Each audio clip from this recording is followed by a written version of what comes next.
رجب کا مہینہ آر نہیں رہا بلکہ ہے شخص رجب کے پہلے عشرے میں روزانہ 100 بار سبحان اللہ الحی القیوم 100 بار کیا پڑھے گا؟ ہاں. اور دوسرے عشرے میں روزانہ پڑھے گا 100 بار سبحان اللہ الاحد الصمد سبحان اللہ الاحد الصمد صرف 100 بار دوسرے عشرے میں روزانہ ایک تسبیح. اور تیسرے عشرے میں پڑھے گا 100 بار سبحان اللہ الرعوف سبحان اللہ الرعوف. تو میں اس کو اس قدر ثواب ملے گا. بیان کرنے والے اگر بیان بھی کریں گے تو اس کے ثواب کو ہرگز نہیں پہنچ سکیں گے. اور آقا نے فرمایا جنت میں ایک محل ہے اس میں سوائے رجب میں روزہ رکھنے والے کے کوئی داخل نہیں ہوگا. اور آپ نے فرمایا جنت میں ایک نہر ہے اس نہر کا نام رجب ہے. اس کا پانی دودھ سے زیادہ سفید ہے اور برف سے زیادہ ٹھنڈا ہے اور شہد سے زیادہ میٹھا ہے. اور جو رجب میں چاہے ایک روزہ بھی رکھ لے اللہ اس نہر کا پانی اسے پلائے گا. یہ غصے کو ٹھنڈا کرنے والی چیزیں بتا رہا ہوں. ابو درداء رضی اللہ تعالیٰ عنہ نبی کریم صلی اللہ تعالیٰ علیہ وسلم کا ارشاد جو رجب میں ایک روزہ رکھے اور اس نے اپنی تمام عمر روزے رکھے چاہے تمام عمر روزے رکھے اور شب بیداری کرے اللہ کی عبادت گزاری اگر اس نے رجب میں ایک روزہ رکھ لیا آسمان سے ندا کی جاتی ہے اے اللہ کے ولی امت عظمیٰ کی خوشخبری سن موت کے وقت اس کو شربت پلایا جائے گا جنت کا شربت پلایا جائے گا. وہ سیراب مرے گا قبر میں سیراب حاصل ہوگا اور اس سے سیراب نکلے گا. قبر کی پیاس سختی سے بچ جائے گا موت کی پیاس اور سختی سے بچ جائے گا. اور یہ فرمایا یہ کرامت صرف آقا کی امت کو ملی ہے. حضرت صوبان فرماتے ہیں ایک دفعہ آقا چند قبروں پر سے گزرے رو دیے. صوبان نے پوچھا تو آپ نے فرمایا میں نے اللہ سے دعا کی کہ ان کے عذاب میں تخفیف ہو جائے. اور صوبان اگر یہ لوگ رجب کا ایک روزہ بھی رکھ لیتے اور ایک رات عبادت کر لیتے ان پر کبھی عذاب نہ ہوتا. اور ایک رات سے مراد سے رات نہیں ہے ساری رات یہ ابھی عبادت کر رہے ہیں. ہاں یہ نہیں ہے ساری رات. شام ڈھلتے ہی مغرب کے بعد رات ہو جاتی ہے رات کا کچھ حصہ. ابھی آج جیسے شب جمعہ میں ہے رجب میں آج عبادت کر رہے ہیں آپ کو خوش قسمتی مبارک عبادت کر رہے ہیں. ابھی مغرب پڑھی ابھی ہم ذکر کریں گے عبادت کریں گے اللہ کا ذکر کریں گے پھر عشاء پڑھیں گے دعا مانگیں گے یہی تو عبادت ہے. میں کہ اگر یہ لوگ رجب میں ایک روزہ بھی رکھ لیتے اور عبادت کر لیتے کسی رات کی ایک رات کی تو ان پر عذاب نہ ہوتا. میں نے عرض کیا یا رسول اللہ صلی اللہ علیہ وسلم کیا صرف ایک روزہ اور ایک رات کی شب بیداری سے عذاب قبر نہ ہوگا؟ فرمایا ہاں قسم ہے اس کی ذات کی جس کے قبضے میں میری جان ہے کوئی مسلمان مرد ہو یا عورت ایسی نہیں رجب میں ایک روزہ بھی رکھ لے اور ایک رات کی شب بیداری کرے مگر اللہ اس کے لیے ایک سال کی عبادت لکھے گا جس میں اس نے روزہ رکھا اور شب بیداری. ایک سال وہ جس میں ساری رات جاگا اور سارا دن روزہ رکھا اتنا ثواب ملے گا. اور آپ نے فرمایا کہ اللہ کی طرف سے ایک منادی ندا کرتا ہے اے رجب میں روزہ رکھنے والو اللہ کی پناہ میں جنت میں داخل ہو جاؤ. اور ہاں فرمایا کہ قیامت ہوگی تو پکار مچے گی رجب کے ماننے والے کہاں ہیں؟ اس وقت حجاب کے اندر سے ایک نور نکلے گا جس کے پیچھے سے جبرائیل میکائیل اسرافیل ہوں گے یہاں تک کہ رجب کے ماننے والے اس نور سے گزر کر پہنچ جائیں گے جو ان کے لیے تیار کیا ہوگا اور اللہ کو سجدہ کریں گے. اللہ پاک فرمائیں گے تم اپنا سر سجدے سے اٹھاؤ یہ سب دنیا میں ادا ہو چکے ہیں اب منازل عزت کی طرف چلو اب منازل عزت کی طرف چلو اب منازل عزت کی طرف چلو. اللہ اکبر. اور فرمایا مغفرت ہوتی ہے اور اللہ انبیاء کی توبہ قبول کرتا ہے. اس رجب کے ایک روزے اور ایک تھوڑی سی عبادت سے اللہ اولیاء کو دشمنوں سے چھڑاتا ہے. اور تین چیزیں اللہ کے ذمہ ہیں معافی باقی عمر کی عصمت اور تیسری یہ کہ بڑی پیشی یعنی روز قیامت پیاس نہیں لگے گی روز قیامت پیاس نہیں لگے گی. یہ چھوٹی چھوٹی باتیں یہ چھوٹے چھوٹے دن یہ چھوٹے چھوٹے لمحے آتے ہیں اور آتے اس لیے ہیں کہ ہمیں کچھ دے جائیں. اگر اس کا غصہ ہے بھی ٹھنڈا ہو جائے اگر اس کی ناراضگی ہے بھی ٹھنڈی ہو جائے. اللہ اکبر. فرمایا آپ فرماتے ہیں جبریل نے مجھے خبر دی ہے جب رجب کی پہلی رات ہوتی ہے اللہ ایک فرشتے کو حکم فرماتے ہیں اور وہ پکار کر کہتا ہے سن لو توبہ کے مہینے کا چاند نکل آیا اس مہینے کا. اللہ اکبر. جبریل آواز دیتا ہے سن لو توبہ کے مہینے کا چاند نکل آیا آ جاؤ اپنے لیے توبہ امت کے لیے توبہ اپنی نسلوں کے لیے توبہ اپنی پچھلی نسلوں کے لیے توبہ اپنے لیے اپنے لمحوں اپنی راتوں کے لیے توبہ اپنے دن کے لیے ندامت اور توبہ. سن لو لوگو جبریل کیا کہتے ہیں اور پکارتے ہیں کہ توبہ کے مہینے کا چاند نکل آیا. بس اس کے لیے بشارت ہے جو اس رجب کے مہینے میں استغفار کرتا ہے اس کے لیے بشارت ہے جو رجب کے مہینے میں استغفار کرتا ہے. غصے کو ٹھنڈا کرنے والی یہ سعادتیں ہیں اللہ کو ناراض کرنے سے دور کرنے والی یہ نعمتیں ہیں. عجیب بات بتاؤ، فرمایا جو شخص یہ چاہتا ہے، یہ غور سے سنیے گا، جو شخص یہ چاہتا ہے اللہ اس کی نسلوں کو معذوری اور مجبوری سے بچائے، معذوری، معذور ہو جائے، کسی بھی چیز سے معذور ہو جائے اور مجبور ہو جائے. میں نے آپ کو اپنی مجبوری کا قصہ سنایا تھا اس دن. معذوری اللہ مجبوری سے بچائے کہ بے بس ہو جائے، مجبور ہو جائے. اور جو شخص یہ چاہتا ہے کہ اس کے ماتھے پہ نصیب اور بخت اور مقدر اتنا لکھا ہوا ہو انسان بھی پڑھ سکے. یہ میری خوشخبری یاد رکھیے گا، اتنا واضح ہو انسان بھی پڑھ سکے. بخت، نصیب، مقدر، عزت، دولت. اور تیسری، جو شخص یہ چاہتا ہے اس کی پیشانی کبھی سجدوں سے محروم نہ رہے اور فرشتے اس کی پیشانی سونگ کر بتا دیں کہ یہ وہ لوگ بندہ ہے جس کے سجدے واقعی تھے، تو فرمایا وہ کبھی بھی زندگی میں کسی ایسی اللہ کے دوست کی محفل کو تلاش کرے جو لازم شب جمعہ میں ہو. اور یہ وہ ہے، اللہ کا دوست میرا مرشد ہے، میں ان کا غلام ہوں، اپنی نہیں کہہ رہا. شب جمعہ، یہ شب جمعہ جمعرات تسبیح خانے میں، اور پھر تسبیح خانے میں دعا ہوتی ہے، تھوڑی دیر کی یہ محفل ہوتی ہے. فرمایا آنے والے حضرات اور پوری دنیا میں اس میں شامل ہونے والے حضرات آن لائن، وہ اپنے بخت پیشانی پہ نصیب لکھواتے ہیں، سجدوں کی خوشبو بنواتے ہیں اور اللہ کے خزانوں سے پاتے ہیں. یہ وہ خوش قسمت ہیں جو شب جمعہ کا انتظار کرتے ہیں. کیا نصیب ہے، کیا مقدر ہے. آئے میں آپ کے خط کا ایک دوسرا حصہ بھی پڑھ کے سناتا ہوں اور ہم ایسے ہی اللہ سے دوستی کریں. سنیں، ایک بار میں اور امی اپنی گندم کے کھیت خالی ہونے پر جو پیچھے بوٹی اور گھاس رہ جاتی اسے آگ لگا کے، کھیت تو خالی صاف کرنے کے لیے آگ لگائی، گندم کو نا کاٹ کے ایک چیزوں کو آگ لگا دیتے ہیں. یہی دانے صاف کر رہے، آگ گرمی کی وجہ سے اتنی جلدی پھیلنا شروع ہوئی، بیٹیاں گھبرا گئیں. آگ ان لوگوں تک نہ پہنچ جائے، ہم نے فوراً آگ کو واسطہ دینا شروع کر دیا. اے آگ، تجھے حضرت ابراہیم کا واسطہ، جس طرح ان کو نمرود نے آگ میں ڈالا تھا اور ٹھنڈی ہو گئی تھی، اور بالکل اسی طرح ہم تجھے واسطہ دیتے ہیں اس اللہ کا جس کے ابراہیم پیغمبر ہیں، تو بھی ٹھنڈی ہو جا. ہمارا مقصد کسی کو نقصان پہنچانا نہیں، تو بھی اتنی ہی جلدی ٹھنڈی ہو جا. اچانک پورے کھیت کی آگ بجھ گئی، حیران ہو گئے، پورا کھیت شعلوں سے بھڑک رہا تھا. رحمت جوبن پہ آئی اور پریشانی ختم ہو گئی. میں بے اولادوں کو بتایا کرتا ہوں، بڑے لوگوں کو فائدہ پہنچا. 2 تسبیح صورت کھولو اللہ کی صبح، 2 تسبیح شام. ایسے انبیاء کو ہدیہ دیں جن کی اولاد بڑھاپے میں ہوئی تھی. وہ ابراہیم علیہ السلام ہے، وہ زکریا علیہ السلام ہے. وہ ابراہیم علیہ السلام ہے، وہ زکریا علیہ السلام ہے. ان کو ہدیہ دیں اور حضور کے خاندان کو ضرور ہدیہ دیں. میرے حضور کی فیملی کو، حضور کے خاندان میں حضور کی بیویاں، حضور کی بیٹیاں، حضور کے بیٹے، حضور کے داماد، نواسے اور نواسیاں، یہ میرے حضور کے خاندان ہے. ابراہیم علیہ السلام، ابراہیم علیہ السلام. یہ عمل بہت طاقتور ہے اور یہ آپ سب کو اجازت ہے. 2 تسبیح صبح، 2 تسبیح شام، کچھ عرصہ لگاتار کریں. اور بتاؤ، آپ کی بیٹیاں بھی ہیں، بیٹے بھی ہیں، آپ کی اولاد بھی ہے. میں کہتا ہوں روز یا کبھی کبھی کر لیا کریں. چلو تھوڑا کر لیا کریں، پر ضرور کیا کریں کہ اللہ نسلوں کو بے اولادی کے داغ سے بچانا. نسلوں کا پتہ نہیں ہے، کوئی خبر نہیں کہ نسلوں میں بیٹا اور بیٹی ایسی آ جائے جس کی اولاد کو ترس جائیں. پہلے سے منوا لینا، اللہ والو، پہلے سے منوا لینا، پہلے سے منوا لینا، پہلے سے. اللہ نسلوں کو بے اولادی کے داغ سے بچا دینا، ان کی زندگی میں بے اولادی کا داغ نہ ہو.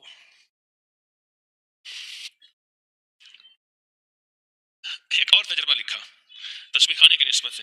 اگر کسی نے آپ کی زمین پر قبضہ کیا ہوا ہے اور وہ لوگ تنگ کرتے ہیں، دھمکیاں دیتے ہیں، میں نے بسم اللہ والا تعویذ، وہ تعویذ جس پہ 19 بار با، 19 بار کیا سین، 19 بار میم، اور اس کے اوپر اللہ لکھا ہوا ہو، اللہ، یہ کھیت کے چاروں کونوں میں دبا دیں اور ایک تعویذ کھیت کے درمیان میں گہرا کر کے دبا دیں. اللہ کی کرنی ایسی ہوئی کہ ہم نے زمینوں کی وراثت کے پیپر جب نکلوائے تو سارے کے سارے کھیت ابو کے نام، اور قرض جو کمپیوٹرائز آج کل بن رہا ہے فرد، وہ بھی سارا ہمارے نام، اور حتیٰ کہ ہمارے نام سب کچھ ہوا اور وہ ہر چیز ختم ہو گئی. اور اس تعویذ کی برکت سے ہمیں سب کچھ ہمارا حصہ مل گیا. اس تعویذ کی برکت سے ہمیں ہمارا سارا حصہ مل گیا. یہ چھوٹے چھوٹے واقعات اس خط میں چونکہ تھے، میں نے وہ بھی ساتھ بتا دیے. اس لیے سناتا ہوں کہ شاید کسی کا کوئی مسئلہ ہو، شاید کسی کی کوئی پریشانی ہو، اور شاید کسی کی کوئی الجھن ہو، اور شاید کسی کا کوئی دکھ ہو، اور ہماری اس چھوٹی سی بات سے اس کا دکھ اور اس کی پریشانی اور اس کی الجھن ختم ہو جائے. اب آپ تسبیح خانے کی نسبت کو پا رہے ہیں، اب آپ تسبیح خانے کی نسبت کو پا رہے ہیں. اس کو بھی ایک فائدہ سن لیں. ہر جمعرات آتے ہیں یا پوری دنیا میں کہیں بیٹھے ہیں، ہر جمعرات تسبیح خانے کی نسبت کا درس اس محفل میں آن لائن شامل ہوتے ہیں، یا ملک کے کسی حصے میں آپ بیٹھے ہیں. یاد رکھیے گا، یہ تسبیح خانے کی نسبت ایسے ہے جیسے کسی خیر کے چاہنے والے نے، کسی اللہ کے ولی نے آپ کے سر پہ ہاتھ رکھ دیا. ہاں، اللہ کے ولی نے. میں اس دن ایک بندے سے کہہ رہا تھا، میں نے کہا اس تسبیح خانے کی نسبت سے دور نہ جا، تو یہ نہ سمجھنا کہ میری وجہ سے مل رہا، مجھے بھی اس نسبت کی وجہ سے مل رہا ہے. یہ نہ سمجھنا کہ میں دے رہا ہوں، میں تو خود منگتا بھیکاری فقیر ہوں. تیرے در کا جو بھی فقیر ہے وہی دو جہاں کا امیر ہے. اس سے بادشاہوں سے کیا غرض جو گدا ہے شاہ جہان ہے. نہ جانا دور، اس تسبیح خانے سے دور نہ، نسبت سے دور نہ جانا. کیوں؟ نسبتوں سے ملتا ہے، اور نسبتیں دور ہو جائیں تو چھن جاتا ہے. یہ قیامت کے دن نسبت مصطفیٰ ہی تو ہوگی جس سے شفاعت ہوگی. یہ قیامت کے دن کلمے کملی والے کی اور کلمے کی نسبت ہوگی جس سے بخشش کی امید لے کے بیٹھے ہوئے ہیں. حتیٰ کہ حجاج جیسا بندہ کہنے لگا میں بخشا جاؤں گا. کہا کیوں؟ کہا قیامت کے دن قبر میں حضور کا چہرہ دکھایا جائے گا اور پوچھا جائے گا اس ہستی کے بارے میں تیرا کیا خیال ہے، اس ہستی کے بارے میں تیرا کیا خیال ہے. اور کہا میں کہہ دوں گا جو حضور کو جاگتی آنکھوں سے دیکھتا ہے وہ بخشا جاتا ہے. میں اس وقت چونکہ جاگتی آنکھوں سے دیکھوں گا لہذا میں بخشا جاؤں گا. حجاج کو بھی امید لگ گئی، امید لگ گئی. ہاں، یہ جو ہم نا ہستیوں کو ہدیہ دیتے ہیں، ان ہستیوں کو ہدیہ دیتے ہیں، یہ ہدیاں دعائیں کرتی ہیں، ہستیاں ہمارے لیے دعائیں کرتی ہیں، اور ان کی دعاؤں میں بڑی طاقت ہوتی ہے، بڑی تاثیر ہوتی ہے. یہ لڈو کا جو عمل ہے، 12 لڈو کا عمل، ہر جمعرات میں نے عرض کیا جب بھی آئیں مہنگے والے لڈو بے شک نہ ہوں، ہر جمعرات آئیں ایک لڈو کا ڈبہ لے آئیں، ایک مراد کا لڈو خود لے لیں، باقی 11 رکھ دیں، اور جو رکھ دیں وہ پڑے نہ ہوں، وہ بندہ لے اپنی مراد کی نیت سے لے لے. خواتین کی طرف ماشاءاللہ یہ ترتیب، اور بہت زیادہ اس کے حیرت انگیز واقعات آ رہے ہیں. جب سے ہم نے 8 دسمبر کو لڈو والا عمل ہوا تھا، 11 جمعراتوں کی اختتامی دعا ہوئی تھی سورت اخلاص کی، بڑے واقعات، بڑے مشاہدات آ رہے ہیں، اور لوگوں کے بہت زیادہ کام بن رہے ہیں، مسئلے حل ہو رہے ہیں، مرادیں پوری ہو رہی ہیں، ناکامیاں ختم ہو رہی ہیں. اللہ پاک عزت، رحمت اور برکت عطا فرما رہے ہیں. اور اس لڈو والے عمل سے بہت برکت ہے. ایک تو لڈو وہ ہے نا جو تسبیح خانے سے ملا، وہ تو سارا سال چلے گا. ایک یہ ہے کہ جب آپ آئیں تو کہیں سے لڈو کا ڈبہ لے آئیں، چاہے مہنگے والا نہ ہو، اور آ کے ایک مراد کا خود لے لیں. باقی خواتین کی طرف ٹرے بنے ہوئے ہیں، وہاں آ کے ایک ڈبہ رکھ دیں، اور ہر خاتون جاتے ہوئے مراد کی نیت سے ایک لڈو لیتی جائے کہ اللہ میری مراد پوری ہوگی، میں آ کے پھر 12 لڈو جو ہے میں رکھوں گی. یہ ان ہستیوں کو پھر پڑھ کے ہدیہ کریں، حضور کے گھرانے کو سورت اخلاص. حتیٰ کہ 11 دفعہ دی ہوئی ہے، 2 تسبیح دی ہوئی ہے، کم از کم 11 دفعہ پڑھ کے ہدیہ کر دیں. ان کی دعائیں، ان کی برکتیں، ان کی توجہات، ان کی توجہات 10 مرتبہ 11 مرتبہ لکھا ہوا ہے، ان کی توجہ شامل ہو جاتی ہے، ان کی برکتیں دعائیں شامل ہو جاتی ہیں. ایک چیز جو میں آپ کو بتا رہا تھا، ابھی آپ کے اوپر تسبیح خانے کی چھو اور نسبت ہے. ایک صاحب نے اپنا واقعہ لکھا، ہمارے رشتہ داروں میں ایک اللہ کے نیک ولی آیا کرتے تھے. میری عمر اس وقت 10 سال کی ہوگی. میں ان بزرگوں کو لے کر دوسرے مرید کے گھر جا رہا تھا، بزرگوں کو راستہ دکھا رہا تھا. اللہ کے نیک بزرگ تھے، مریدوں کے ہاں تشریف لاتے تھے. میں ان کو لے کے دوسرے مرید کے گھر جا رہا تھا. میں نے ان سے کہا حضرت میرے لیے دعا فرمائے. انہوں نے میرے سر پر ہاتھ رکھا، کہا اللہ خیر کرے گا. کیا لفظ فرمایا؟ کیا لفظ فرمایا؟ اللہ خیر کرے گا. سر پہ ہاتھ رکھا. کہا کہ کافی عرصہ گزر گیا اس بات کو، میں دبئی کام کے سلسلے میں چلا گیا. مجھ کو مالی کی نوکری ملی ایک محل میں جس میں 16 آدمی کام کرتے تھے. ہر آدمی کو ایریا ملا تھا جس میں وہ گھاس پانی وغیرہ پھولوں کی حفاظت، اس کو ایریا ملے تھے. ایک دن اپنے ایریا میں کام کرنے کے بعد دوسرے ساتھی کے ساتھ بات کرنے کے ایریا میں چلا گیا. بات چیت کرنے کے بعد واپس آیا. رات کو سویا تو مجھ کو خواب میں ایک بزرگ نظر آئے. جس جگہ انہوں نے میرے سر پر ہاتھ رکھا تھا، کچھ جنات مجھ سے کہنے لگے تم نے میرے بچے کے اوپر پاؤں رکھ کر مار دیا اور تم سے بدلہ لے لوں گا اور تم کو مار دیتے، مگر اس بزرگ کے صدقے تم کو معاف کیا کہ ان کے سر پہ تیرے ہاتھ کی برکت آج موجود ہے. یہ تسبیح خانہ ہمارے سر پہ، بزرگ نہیں. یہ جو ابھی ہم ذکر خاص کریں گے اللہ والو، یہ بزرگوں کو ہدیہ کرتے ہیں. ختم خواجگان اس لیے کہتے ہیں. ہمارے اکابر کیوں، بڑی بڑی ہستیاں، بڑے بڑے اولیاء ان کو بیٹھ کے ہدیہ کرتے ہیں. جتنے بھی اعمال پڑھتے ہیں، جتنی بھی نیکیاں کرتے ہیں، جتنے بھی اذکار کرتے ہیں، اور جتنی بھی تسبیحات کرتے ہیں، یہ سارے تسبیح خانے میں ان کو ہدیہ کرتے ہیں. جب ان کو ہم ہدیہ کرتے ہیں، حضور کے گھرانے کو ہدیہ کرتے ہیں، جب حضور کو گھرانے کو ہدیہ کرتے ہیں، ان کا ہاتھ ہمارے سروں پہ ہوتا ہے.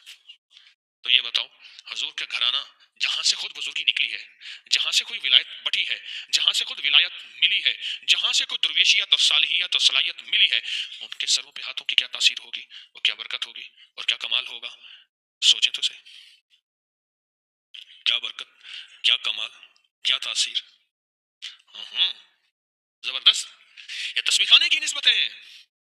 یہ بیٹھ کے ہم ذکر خاص کرتے ہیں، یہ بیٹھ کے تسبیح کرتے ہیں، یہ بیٹھ کے اللہ اللہ کرتے ہیں، ان ہستیوں کو ہدیہ کر دیتے ہیں، پھر ان کے وسیلے سے ہم دعا کرتے ہیں، ان ہستیوں کو یہ نور پہنچتا ہے، جب یہ نور پہنچتا ہے وہ ہمارے لیے دعاؤں میں مشغول ہو جاتے ہیں، ان کی رحمت برکت اور عطاؤں کے ہاتھ ہمارے سروں پہ ہوتے ہیں، اور یہی بڑی بڑی بلائیں ٹل جاتی ہیں، بڑی بڑی مصیبتیں ٹل جاتی ہیں، اور جانے انجانے میں کوئی خطا ہو بھی جائے، انجانے میں اس کو پتہ نہیں ہے کہ جن کا بچہ بیٹھا تھا میں اس کو پاؤں کے نیچے دے کے جا رہا ہوں، اس بیچارے کو کیا پتا، انجانے اور جانے میں اگر کوئی خطا ہو بھی جاتی ہے، خطا ہو بھی جاتی ہے، خطا ہو بھی جاتی ہے تو ایسی ٹل جاتی ہیں۔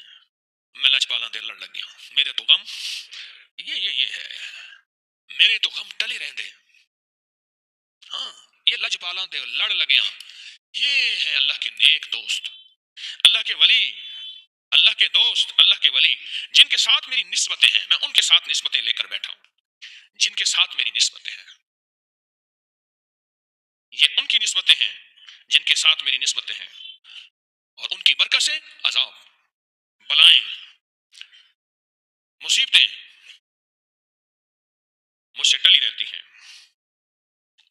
واقعات پریشانیاں مجھ سے ٹلی رہتی ہیں۔ اللہ اکبر، کتنا عجیب معاملہ ہے کہ وہ بچپن میں کسی نے ہاتھ رکھا تھا، اب آپ بتائیں، میں نہیں کہا کرتا اکثر کہ دعائیں بھی ٹریول کرتی ہیں، پیچھا کرتی ہیں، اور بد دعائیں بھی پیچھا کرتی ہیں، دعائیں بھی تعاقب کرتی ہیں اور بد دعائیں بھی تعاقب کرتی ہیں۔ درویش نے سر پہ ہاتھ رکھ کے کہا تھا اللہ خیر کرے گا، اور اللہ نے اپنی خیر کر دی، اللہ کی خیر اس کے ساتھ شامل ہو گئی اور اللہ کی رحمت اس کے ساتھ شامل ہو گئی، اور رب کی حفاظت، کفایت، کفالت، راحت، رحمت، برکت اس کے ساتھ شامل ہو گئی، اور جنات نے کہا ہم انتقام لیتے اگر اس درویش کا تیرے سر پہ ہاتھ نہ ہوتا۔ اور سچ پوچھیں، وہ میں ایک جگہ گیا، ایک نعت خان ایک لفظ کہہ رہا تھا، جنہ دے پیر رس جاندے ہو جیندے بھی مر جاندے، اس کا میں نے تجربہ کیا ہے، جن سے توجہات اور نسبتیں ہٹ جاتی ہیں، توجہات اور نسبتیں ہٹ جاتی ہیں، توجہات اور نسبتیں ہٹ جاتی ہیں، بلائیں، مصیبتیں، آفات ایسی چھاؤں کر جاتی ہیں، اور ایسی مصیبتیں ان کے اوپر بس توجہات ہٹ جاتی ہیں، جن سے نسبتیں ہٹ جاتی ہیں۔ ہاں، یہ توجہات اور نسبتیں ہماری ضرورت ہے، یہ توجہات اور نسبتیں ہماری ضرورت ہے، اور اشد ضرورت ہے، اور بہت اشد ضرورت ہے، اور یہ تسبیح خانے میں آنے والوں کو ملتی ہے، کہ جو آپ تسبیح خانے میں آتے ہیں ان کو یہ توجہات اور نسبتیں ملتی ہیں، آپ کے اوپر ہاتھ ہے، آپ کے سر پہ ہاتھ ہے۔ میں اپنا بات نہیں کر رہا، جن ہستیوں کو بیٹھ کے ہم ہدیہ کرتے ہیں اعمال کا، تسبیحات کا، نیکیوں کا، عبادات کا، ابھی بیٹھ کے کریں گے، اس کے بعد بیٹھ کے دعا مانگیں گے، یہ ہمارے بڑے بڑے اکابر کا طریقہ ہے۔ ایک بزرگ تھے شیخ الحدیث مولانا زکریا رحمۃ اللہ علیہ، ایک دفعہ پوچھا اپنے ساتھیوں سے بھائی آج ختم خواجگان ہوا؟ اس نے کہا حضرت آج چوک گیا، فرمایا تم نے اللہ کی ایک بہت بڑی مدد اور رحمت کو دور کر دیا اور اس سے محروم ہو گئے، اس سے محروم ہو گئے، اور اس سے محروم ہو گئے۔ یہ ہمارے بڑوں کی ترتیب ہے، اور ہمارے بڑے یہ ترتیب ہمیں دے کر گئے ہیں۔ تسبیح خانے کی کوئی ترتیب انوکھی نہیں، نئی نہیں ہے، تسبیح خانے کی کوئی ترتیب انوکھی نہیں، نئی نہیں ہے۔ ہاں، تسبیح خانے کا ہر نظام اس میں خیر ہی خیر ہے، اس میں برکت ہی برکت ہے، اور تسبیح خانے کے ہر نظام میں رحمت ہی رحمت ہے، عافیت ہی عافیت ہے۔ ہاں، ہر نظام میں جیسے اللہ پاک نے ہر نعمت میں برکت رکھی ہے، ہر چیز میں برکت رکھی ہے۔ ابھی بیر آئیں گے تو اللہ پاک نے اس بیر میں بھی نعمت رکھ دی ہے، اور بیری کے درخت کے پتوں میں بھی نعمت رکھتی ہے۔ ہم تو بیر کھاتے ہی نہیں، پکا ہوا بیر۔ اللہ پاک کا نظام دیکھیں، اللہ نے مالداروں کے لیے سیب رکھ دیا، غریبوں کے لیے بیر رکھ دیا۔ عجیب بیر کی تاثیر ہے، عجیب بیر۔ وہ بیر سے ایک واقعہ بھی یاد ہے، سنا دو۔ ایک بندہ جا رہا تھا تو آگے کوئی ایسے شور شرابہ سا ہو رہا تھا، شور شرابہ ہو رہا تھا، تو شور شرابے میں اس نے سنا کہ کر جا کے شکایت لگاؤں گی۔ اس نے یہ سن لیا، اس نے کہا اس نے شاید، اس نے گندگی پہ ایک بیر پڑا تھا، اچھا تھا، پکا ہوا، جگہ صاف نہیں تھی، اس نے وہ اٹھا کے کھایا تھا۔ اس نے کہا اس نے دیکھ لیا، اس نے روپیہ دیا، اس نے سمجھا کہ شاید یہ بول اس کو اچھا لگتا ہے، روپیہ بڑی بات تھی، اس نے اور روپیہ دیا، جو بیچارہ کمائی تھی ساری دے دی۔ اس نے کہا سب کچھ تو لے لیا، ایک بیری تو کھایا تھا، جاؤ کہہ دے سب کچھ تو لے لیا، ایک بیری تو کھایا تھا۔ وہ قوالی ہو رہی تھی تو ادھر خواتین بیٹھی تھی، ادھر مرد بیٹھے تھے، تو قوال کی قول میں بولوں میں ایک چیز تھی کہ نیلے پردے کے پیچھے کیا ہے، وہ پردہ قدرتی نیلا تھا اور اس کے پیچھے خواتین بیٹھی تھی۔ صاحب خانہ بڑے پریشان، انہوں نے نا اس قوال کو پیسے دیے، بھئی چلو چپ ہو جائے۔ اس نے سمجھا یہ بول اچھا لگتا ہے، وہ اور پیسے دے، وہ کہیں نیلے پردے کے پیچھے کیا ہے، پھر کہیں نیلے پردے کے پیچھے کیا ہے، آخر کار اس نے کہا تیری ماں بہن بیٹھی ہے۔ پیسے دے دے کے تھک گیا.